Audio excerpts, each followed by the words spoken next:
جو لوگ کمزور ذہن رکھتے ہیں ساری زندگی فیصلہ ہی نہیں ہوتا، کوئی ڈرتے رہتے ہیں، سہمے سہمے وقت گزارتے ہیں اپنے آپ کو فکری یہ جو ایمان ہوتا ہے یہ بندے کو طاقتور کرتا ہے، بندہ مضبوط ہو جاتا ہے۔ مجھے بتائیے نا، جب ایمان پکا ہو کہ روزی دینے والا اللہ ہے تو پھر بندہ کسی مالدار آدمی کے پیچھے کبھی بھاگتا ہے، کبھی کسی بڑے آدمی سے ڈرتا ہے؟ جب اسے پتا ہو کہ عزت اور ذلت اللہ کے دستے قدرت میں، پھر وہ سیاستیں سازشیں یہ کام کرتا ہے۔ تو پہلے تو مضبوطی ایمان درکار ہمارے بچوں کے اندر، ہمارے مزاجوں کے اندر، جب تک وہ مضبوطی ایمان۔ حضرت مولا علی شیر خدا کرم اللہ تعالی وجہ الکریم ایک دفعہ بڑے علیل ہو گئے، کمزوری آ جاتی ہے، بندہ بیمار ہو جاتا ہے۔ تو ہمارے ہاں بیمار لوگ بعض اوقات ایسا جملہ بولتے ہیں جو کفر کے زمرے میں چلا جاتا ہے۔ آپ پریشان ضرور ہیں، تکلیف میں ضرور ہیں، لیکن آپ بات وہی کریں گے جو شریعت اجازت دیتی ہے۔ حضرت علی شیر خدا شدید علیل تھے، ایک صحابی تیمارداری کرنے گئے تو حضرت مولا علی کا چہرہ دیکھ کے پریشان ہو گئے، کہنے لگے آپ تو بڑے سخت علیل ہیں، اللہ خیر کرے، اللہ تعالیٰ آپ کو صحت دے۔ تو حضرت علی کہنے لگے تو فکر نہ کر، مجھے اس بیماری سے کچھ بھی نہیں ہوگا۔ نے کہا کیوں؟ فرمانے لگے مجھے نبی پاک علیہ السلام نے فرمایا تھا علی اس وقت دنیا سے جاؤ گے جب داڑھی خون سے رنگین ہو جائے گی،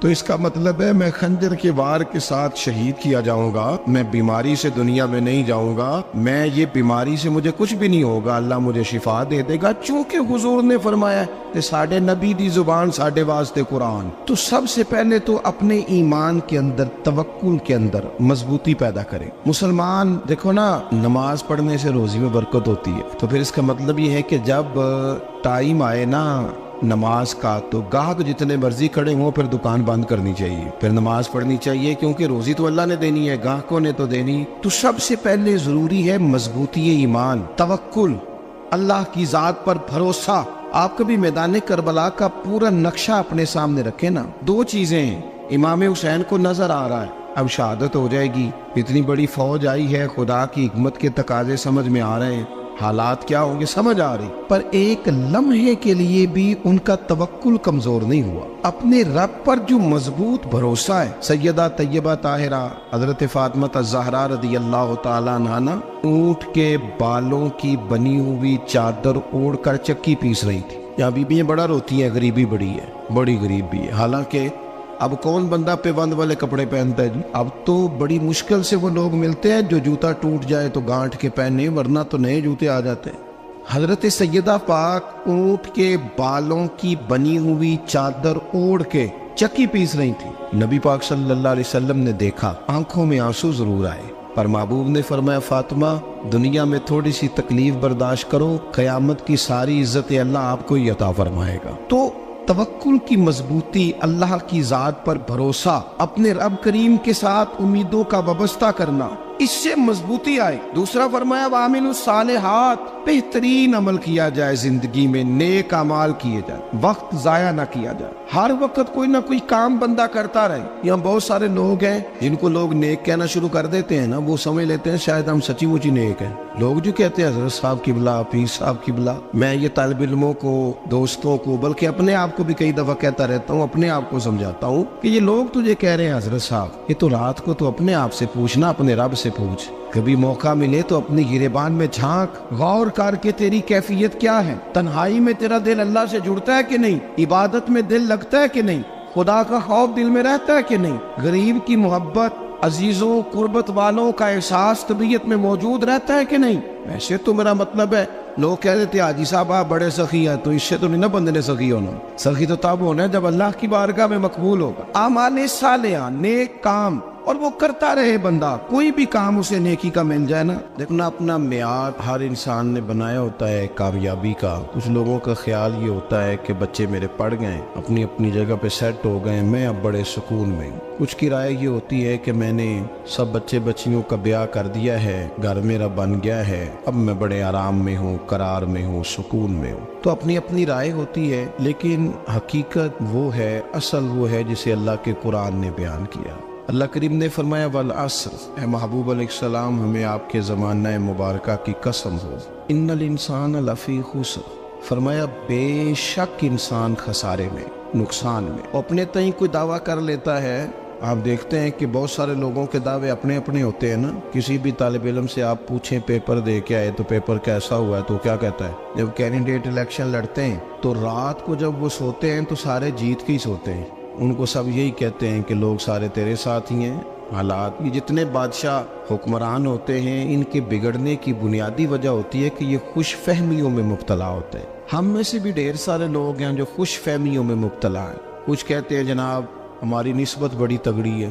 بھئی نسبت تو امام حسین سے تگڑی تو کسی کی نہیں نا. تو ساری رات نماز پڑھتے تھے, روزے رکھتے تھے, اللہ کو یاد کرتے تھے. آپ خالی نسبت پر بیٹھ کر عمل چھوڑ جائیں تو یہ کیسے ممکن ہے؟ تو اپنے اپنے تئیں لوگوں نے معیار کامیابی کے قائم کر لیے ہیں. اللہ فرماتا ہے کہ محبوب مجھے قسم ہو زمانے کی, انسان نقصان میں, یہ دن بدن جو وقت گزار رہا ہے تو اس کا نقصان, اس کا خسارہ, اس کا گھاٹا بڑھتا جا رہا ہے روز نقصان میں. کتنا کتنا عمر کا حصہ لوگوں نے ضائع کر دیا, کتنے کتنے بہترین لوگ تھے لیکن روزی روٹی کے پیچھے وقت سارا برباد ہو گیا. یہ رزق حلال کے لیے دوڑ دھوپ ہو وہ تو بڑی بات, لیکن تکبر کے لیے اور خواہشات, بیجا خواہشات کی تکمیل کے لیے, ایک دوسرے سے آگے بڑھنے کے لیے بڑا وقت ضائع کیا لوگوں. اچھا کوئی بھی نہیں جیتا, خاندانوں میں بھی کوئی نہیں جیتا, برادریوں میں بھی کوئی نہیں جیتا, پر لڑائی ساری زندگی کی ہے. میں نے آگے گزرنا, میں نے آگے, حالانکہ کوئی کسی کو جیتنے دیتا ہی نہیں. اپنے اپنے تئیں لوگوں نے معیار قائم کیے کامیابی کے. اللہ فرماتے ہیں بے شک انسان نقصان میں ہے, لیکن جس میں 4 خوبیاں پائی جائیں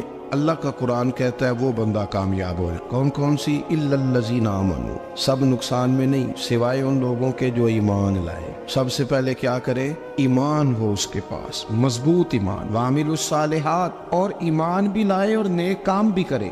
اور صرف نیک کام نہ کرے, وَتَوَاصَوْا بِالْحَقِّ, لوگوں کو حق بات کی نصیحت بھی کرے. اور ظاہر ہے سچ بولے گا, حق بولے گا تو بڑے لوگوں کے مفادات کو ٹھیس پہنچے گی, کچھ لوگوں کو تکلیف بھی ہوگی. تو اب جب تکلیف ہوگی تو پھر مصیبت بھی آئے گی. تو اگر حق بات کہنی ہے تو پھر کیا کرے؟ وَتَوَاصَوْا بِالصَّبْرِ, اور ایک دوسرے کو صبر کی بھی وصیت کرے. 4 چیزیں پائی جائیں, ایمان, اعمال صالحہ, حق کی نصیحت, اس رستے میں آنے والی تکلیف پر صبر. اگر یہ 4 چیزیں میسر آتی ہیں تو اللہ کا قرآن کہتا ہے بندہ کامیاب ہے. اور اگر یہ 4 چیزیں نہیں تو پھر کوئی بندہ جتنا مرضی دعویٰ کرے, جتنا مرضی شور کرے, جتنا مرضی اعلان کرے, وہ کامیاب ہو سکتا.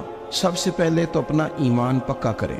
یہ جو کچی پکی باتیں کرتے ہیں نا لوگ, مسلمان جو ہوتا ہے نا, مسلمان وہ لاوارث نہیں ہوتا, وہ وارث والا ہوتا ہے. اس کا رب ہر وقت اپنی رحمت سے اس کی حفاظت کرتا ہے. مسلمان ہر وقت نبی پاک علیہ السلام کے نگاہ کرم میں رہتا ہے. اسے کمزور باتیں نہیں کرنی چاہیے کہ میرے کو پیچھے چڑھ گیا تو پتہ نہیں کیا ہو جائے گا, برادری مخالف ہو گئی تو پتہ نہیں کیا ہو جائے گا, سچ بول دوں گا تو لوگ پتہ نہیں مجھے مار دیں گے. ایسا ہو نہیں سکتا. چھری حضرت ابراہیم چلائے بھی نا تو حضرت اسماعیل کے حلق پہ چلنا اس نے تب بھی ہے جب اللہ حکم کرے گا. تو اللہ کی حکمت ہوگی, حکمت الہی ہوتی ہے تو کوئی کام ہوتا ہے, ورنہ ہوتا. تو اپنی طبیعت میں مضبوط ایمان, توکل, اللہ پہ بھروسہ, مضبوطی افکار کی, کچی باتیں نہیں. دیکھو نبی پاک صلی اللہ تعالی علیہ وسلم نے فرمایا نیکی کو کبھی حقیر نہیں سمجھنا, کبھی حقارت سے نہیں نیکی کرنی کہ یہ بڑی چھوٹی ہے تو میں اس کو کروں. آپ فرمایا کبھی حقیر نہ سمجھنا, نیکی کا کام جو بھی ملے کر دینا. فرمایا اگر بھائی سے مسکرا کے ملو گے بنا تو اس پر بھی اللہ تمہیں صدقے کا ثواب عطا کرے گا. ہم تو اس دین سے کے ماننے والے ہیں جو کہتے ہیں تو گلی سے روڑا اٹھا دے, کانٹا اٹھا دے, کسی کی تکلیف دور کر دے, کسی اس پر گنجائش کر دے, کسی کے لیے آسانی کر دے. جو بھی خیر کا کام میسر آئے پورے دن میں اسے چھوڑے نہیں. صبح گھر سے نکلے, وہ ایک صحابی تھے, غالباً تابعی تھے, تو بازار جاتے اپنے غلام کے ساتھ تو سارا بازار گھوم کے واپس آ گئے. خادم نے کہا جناب کو نہ کوئی خریدا نہ کچھ بیچا, تو آپ سارا بازار گھوم کے آ گئے. فرمانے لگے تیرا کیا خیال ہے؟ میں نے کچھ بھی نہیں کیا. کہا جناب پھر کیا کیا ہے؟ فرمانے لگے تم نے دیکھا جو بندہ بھی گزرا میں نے اس کو کہا السلام علیکم, تو کتنی کو نیکیاں میں جمع کر کے آ گیا ہوں. کوئی خیر جو میسر آئے. ہم سمجھتے ہیں کہ شاید کو کروڑ کو روپیہ ہوگا تو پوری مسجد بناؤں گا تو پھر میں نے نیکی کر دی ہے. شاید جناب میں, حالانکہ یہ چھوٹے چھوٹے کام ہے نا, چھوٹے چھوٹے کام, ان کی تو زیادہ ضرورت ہوتی ہے, ان کی تو زیادہ حاجت ہوتی ہے. کوئی آپ رستے میں گزر رہے ہیں تو نیچے کوئی کھڈا بنا ہوا ہے تو اس پر ہم کیا کرتے ہیں, گاڑی میں بیٹھ کے تبصرہ کرتے ہیں اے روڈ کھورے کدو بننا ہے. بھئی یہ کھڈا ہے نا تو آپ نیچے اترے نا, تو آپ دھابڑا لیں نا, کئی پکڑے نا, یہ تو 5 منٹ کا کام ہے.